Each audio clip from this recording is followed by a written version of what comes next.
नमस्कार, खबरों की खबर में आपका स्वागत है। कांग्रेसी लीडर सलमान खुर्शीद ने आज कांग्रेस के ऊपर ही एक बॉम्ब उन्होंने फेंक दिया। ये बॉम्ब इतना खतरनाक है कि आगे आने वाले दिनों में कांग्रेस पार्टी के लिए काफ़ी महंगा पड़ने वाला है। वो इसलिए कि दो जगह चुनाव हो रहे हैं और चुनाव से ठीक पहले एक वरिष्ठ लीडर ये कह रहा है कि तुम्हारा सेनापति वो भाग गया है, और जिस पार्टी का सेनापति ही भाग जाए वो सेना कैसे जीतेगी। दरअसल सलमान खुर्शीद ने एक ऐसा बयान दिया है कि जो हर कांग्रेसी लीडर प्राइवेटली बात कर रहे हैं। उन्होंने ये बताया कि राहुल गांधी को 2019 चुनाव लोकसभा के हारने के बाद उन्हें पार्टी नहीं छोड़नी थी, अध्यक्ष पद से इस्तीफा नहीं देना था, लेकिन वो ही जस्ट वॉकड अवे।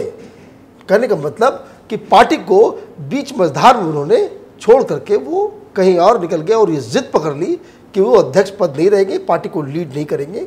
लेकिन ये सवाल जो अब सलमान खुर्शीद जो बता रहे हैं दुनिया को, तो ये पूछना चाहिए उन लोगों से जो लोग, खास करके ये लेफ्ट लिबरल कबार और लुटियन मीडिया जो इस बात को पिछले 2-3 साल से कह रही है कि देश में मजबूत अपोजिशन होना ज़रूरी है और बिना मजबूत अपोजिशन के डेमोक्रेसी जो नहीं चल सकता। तो सलमान खुर्शीद के बातों पे तो आऊँगा मैं बाद में, लेकिन एक खबर और मैं दे दूँ कि डेमोक्रेसी को बचाने के लिए जो लालायित लोग हैं वो उनकी आवाज़ बिल्कुल बंद हो गई है कि जब कांग्रेस पार्टी ने ये फैसला किया है कि जम्मू कश्मीर में जो ब्लॉक डेवलपमेंट काउंसिल, उसको BDC कहते हैं, उसके जो चुनाव हो रहे हैं, 280 सीटों पे चुनाव हो रहे हैं पूरे जम्मू कश्मीर में, लेह में, उसका कांग्रेस पार्टी ने विरोध कर दिया है। तो वो चुनाव नहीं लड़ने वालों ने कह दिया कि भाई ये तरीका नहीं है, ये चुनाव नहीं होगा। मतलब ये कि जो पार्टी खुद को सेकुलर, डेमोक्रेटिक और पता नहीं सोशलिस्ट और पता नहीं क्या क्या ये लोग कहते हैं, वो अचानक से डेमोक्रेटिक प्रोसेस में इनका बिलीफ खत्म हो गया। और कोई आदमी, जितने जो कांग्रेसी समर्थक, एक्सपर्ट और पत्रकार जो आइडियोलॉग्स हैं, वो एक शब्द भी नहीं बोल पा रहे कि भाई आप ऐसा काम ना करें। पूरी दुनिया से हिंदुस्तान अभी लड़ रहा है 370 के मसले को। आपको जो भी वहाँ कश्मीर में फैसला लेना चाहिए या जो बात करनी चाहिए, वो तो फैसला वो होना चाहिए कांग्रेस पार्टी की से, तो ऐसी आवाज़ निकलनी चाहिए जो हिंदुस्तान के पोजीशन को मजबूत करता हो, जो डेमोक्रेटिक प्रोसेस जो है उसको लेजिटिमाइज करता हो, और जो आर्टिकल 370 के ऊपर जो हम लोगों ने बदलाव किए हैं उसको सही बताता हो। लेकिन हो क्या रहा है कि कांग्रेस पार्टी जब से ये 370 को निरस्त किया गया है, वो सेपरेटिस्ट की भाषा बोलने लग गई है। आप देखिए किस तरह पाकिस्तान कांग्रेसी लीडर्स, राहुल गांधी और बाकी लोगों के जो बयान को UN में जाकर के दिखा रहा है, राहुल गांधी का नाम ले रहा है कि वहाँ अपोजिशन लीडर भी जो है वो आप, तो ये आप काम करें और उसके बाद पब्लिक आपको वो क्रिटिसाइज करे, तो आप ये कहें भाई देश में मजबूत विपक्ष होना चाहिए। यार कहाँ से लाओगे विपक्ष मजबूत इस हरकतों से? तो ये तो एक बहुत ही गंभीर स्थिति कांग्रेस पार्टी ने पैदा कर दी है। कश्मीर में अगर डेमोक्रेटिक कोई भी चुनाव हो रहे हैं तो उस डेमोक्रेटिक प्रोसेस के साथ किसी भी, इनफैक्ट जितनी भी पार्टियां हैं इस देश के अंदर में, सबको उसके साथ खड़ा होना चाहिए था। अब आप नहीं खड़ा होते, ठीक है, ये आपका चॉइस है, लेकिन इस चॉइस का नतीजा वो हिंदुस्तान की जनता वो उसका जवाब मांगेगी जब आप वोट मांगने के लिए जाएंगे। तो ये तो मसला कश्मीर का है, इस पर तो कांग्रेस पार्टी ने, मैं लगातार इस बात को कह रहा हूँ कि 2 बहुत बड़ी गलती हुई है। एक, कांग्रेस पार्टी ने गुलाम नबी आज़ाद को या कश्मीर के पूरे इस मसले में पार्टी का मुखौटा बना दिया, और वो एक कांग्रेस पार्टी के लीडर होने के बजाय उन्होंने एक सेपरेटिस्ट की लाइन ले ली। पाकिस्तानियों को जो चीज़ें अच्छी लगती है वो बात उन्होंने कहना शुरू कर दिया, और कांग्रेस और राहुल गांधी से जो गलती हुई वो उस दिन जो इन्होंने CWC मीटिंग से बाहर आकर के पूरी दुनिया की मीडिया को जो इन्होंने कह दिया कि कश्मीर से बहुत ही खतरनाक और डरावने वाले न्यूज़ आ रहे हैं, वेरी डिस्टर्बिंग न्यूज़। और वो क्यों क्योंकि उनका मानना यह है कि वहाँ पे बहुत लोगों को मारा जा रहा है, अरेस्ट किया जा रहा है, कत्लो गारत चल रहा है। जबकि हकीकत क्या है कि अभी तक पुलिस की गोली से एक भी आदमी की मौत नहीं हुई है। खैर, ये तो मसला। अब वापस आते हैं सलमान खुर्शीद के बयान पे। तो सलमान खुर्शीद एक बड़े लीडर है कांग्रेस पार्टी के। जब भी यूपीए की सरकार होती है वो कैबिनेट मिनिस्टर में रहते हैं, विदेश मंत्री जैसे हाई सबसे बड़ा पोर्टफोलियो इनके पास था।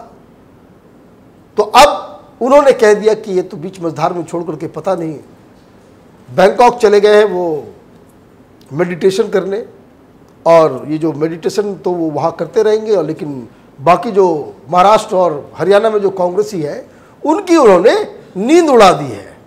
कारण क्या है कि अब 13 दिन बचे हुए हैं, बीजेपी का जो पूरा प्रचार जो है वो अपने पीक पे है, और कांग्रेस पार्टी की तरफ से न राहुल गांधी कैंपेन कर रहे हैं, न सोनिया गांधी कैंपेन कर रही है, और प्रियंका गांधी भी, उनको होना चाहिए महाराष्ट्र में और हरियाणा में, लेकिन वो यूपी में जो है वो नज़र आ रही हैं, वो प्रचार के लिए नहीं जा रही हैं। अब सवाल ये है कि प्रियंका गांधी क्यों नहीं जा रही है? तो प्रियंका गांधी इसलिए नहीं जा रही है कि प्रियंका गांधी के सलाहकारों ने बता दिया कि दोनों जगह आप हारने वाले हैं, आप जाओगे, अपनी भी जो है आपकी जो साख जो है वो ख़त्म हो जाएगी। ये ठीक वैसा ही लॉजिक है कि मोदी के खिलाफ उनको लड़ना चाहिए या नहीं लड़ना चाहिए। तो वाड्रा साहब ने कहा था कि नहीं, ये तो पहला चुनाव होगा प्रियंका गांधी का, कि अगर वो लड़ती है तो हार जाती है तो ये अच्छा शुरुआत जो है इसको नहीं माना जाएगा। तो खैर वो अलग मसला है। लेकिन सोनिया गांधी क्यों नहीं जा रही है? इसलिए नहीं जा रही है, अभी तक उनको जाना चाहिए, वो जाएंगी, लेकिन अब धीरे धीरे लेट हो रहा है। लेट इसलिए भी हो रहा है कि कांग्रेस पार्टी महाराष्ट्र के अंदर में, और हरियाणा का तो खेल आपने देख लिया। अब पता नहीं कांग्रेस के बड़े बड़े लीडर्स को क्या हो गया है। एक तो सलमान खुर्शीद ने बम पार्टी के ऊपर मार डाला, और दूसरा मिसाइल जो है वो महाराष्ट्र से जो है पूर्व गृह मंत्री सुशील कुमार शिंदे ने जो आज उन्होंने मिसाइल चला दी है। उन्होंने कहा कि भाई कि बीजेपी से लड़ते लड़ते कांग्रेस पार्टी थक गई है, और महाराष्ट्र में एनसीपी और कांग्रेस पार्टी दोनों इतनी थक गई है कि वो अब इन दोनों को मर्ज कर जाना चाहिए। दोनों अलायंस में ऑलरेडी है, लेकिन सजेशन ये आ रहा है कि अब इन लोगों को मर्ज कर जाना चाहिए, और पार्टी जो है बहुत थक गई है बीजेपी से लड़ते लड़ते। आप देखिए कि जो व्यक्ति गृह मंत्री था यूपीए के दौरान, सोनिया गांधी ने जिसे गृह मंत्री बनाया था, वो ये कह रहा है कि भाई अब लड़ा नहीं जा सकता। और कब आप ये बात इस तरह के बयान दे रहे हो? जब 13 दिन के बाद मतदान होने वाला है। तो कांग्रेस पार्टी पता नहीं वो एक अपने कुछ विरोधाभास में जो है वो फंस गई है। एक तरफ राहुल गांधी है जो शुरू से वो एक कैजुअल पॉलिटिशियन रहे, और दूसरी तरफ सोनिया गांधी और उनके सलाहकार हैं। ये सब, चाहे सलमान खुर्शीद हो या फिर सुशील कुमार शिंदे हो, ये लोग सोनिया गांधी के कैंप से माने जाते हैं। लेकिन इन्होंने जो है वो आकर के अब राहुल गांधी के खिलाफ जो है वो इन लोगों ने बयान देना शुरू कर दिया है, क्योंकि राहुल गांधी की तरफ से दो लोगों ने बयान दिए थे, एक तो अशोक तंवर और संजय निरुपम ने। तो ये पार्टी के अंदर जो गृह युद्ध जो चल रहा है सोनिया समर्थक वर्सेस राहुल समर्थक में, ये पार्टी को डुबा ले जाएगी। कहने का मतलब ये है कि कांग्रेस पार्टी के अंदर जो कुछ हो रहा है वो कांग्रेस पार्टी मजबूत होने की तरफ नहीं जा रही है, पार्टी बिखराव की तरफ जा रही है, टूट की तरफ जा रही है और कमज़ोर होने की तरफ जा रही है। तो जो लोग पहले ये कहा करते थे कि भाई अपोजिशन मजबूत होना चाहिए, उन लोगों को कुछ सजेशन दें भाई कांग्रेस पार्टी को किस तरह से उनको फिर से रिसरेक्ट करना चाहिए अपनी पार्टी को, क्योंकि वो हालात तो नज़र नहीं आ रहे हैं। और अभी जो 2 चुनाव हो रहे हैं वो उसको तो ऐसा लग रहा है कि कांग्रेस पार्टी ने वो जो वॉक ओवर दे दिया बीजेपी को, और ये दोनों जगह पे पार्टी बुरी तरीके से हारने के लिए वो उन्होंने मन बना लिया। पहले ही वो मन से जो है वो हार मान चुके हैं। लेकिन अजीबोगरीब मसला ये है कि इसमें भी हर जगह लोग जो है कुछ न कुछ बोलते रहते हैं। एक स्पोक्स पर्सन है राशिद अल्वी साहब, तो सलमान खुर्शीद और उन दोनों में पार्टी के अंदर में मार चलता रहता है, कंपटीशन है कि कौन बड़ा मुस्लिम लीडर है। दोनों ही मुस्लिम लीडर नहीं है, इन लोगों के पास ज़्यादा समर्थन नहीं है। लेकिन जब सलमान खुर्शीद का बयान आया तो राशिद अल्वी साहब जो है अपने लहजे में जो है उन्होंने मीडिया से वो सामने आए और उन्होंने वो कहने लगे भाई कि सलमान खुर्शीद या जो भी है कि ऐसे लोग जब पार्टी के अंदर में है तो बाहर से दुश्मन लाने की ज़रूरत नहीं है। तो अल्वी साहब अपने अंदाज से जो है वो शायरी भी डाल दिया उन्होंने, और शायरी कर गए। उन्होंने कह दिया कि घर में आग लग गई घर के चिराग से, वो एक फेमस शेर है। अब लोग समझ में नहीं आ रहा है कि ये जो घर का जो चिराग है वो कौन है, वो सलमान खुर्शीद है या राहुल गांधी। तो आप देखते रहिए ओपिनियन पोस्ट इंटरनेट टीवी। हमारे वीडियोस को लाइक कीजिए, शेयर कीजिए और हमारे चैनल को सब्सक्राइब कीजिए और बेल आइकन को ज़रूर दबाइए ताकि हमारे वीडियोस का नोटिफिकेशन आप तक फ़ौरन पहुँचे। धन्यवाद।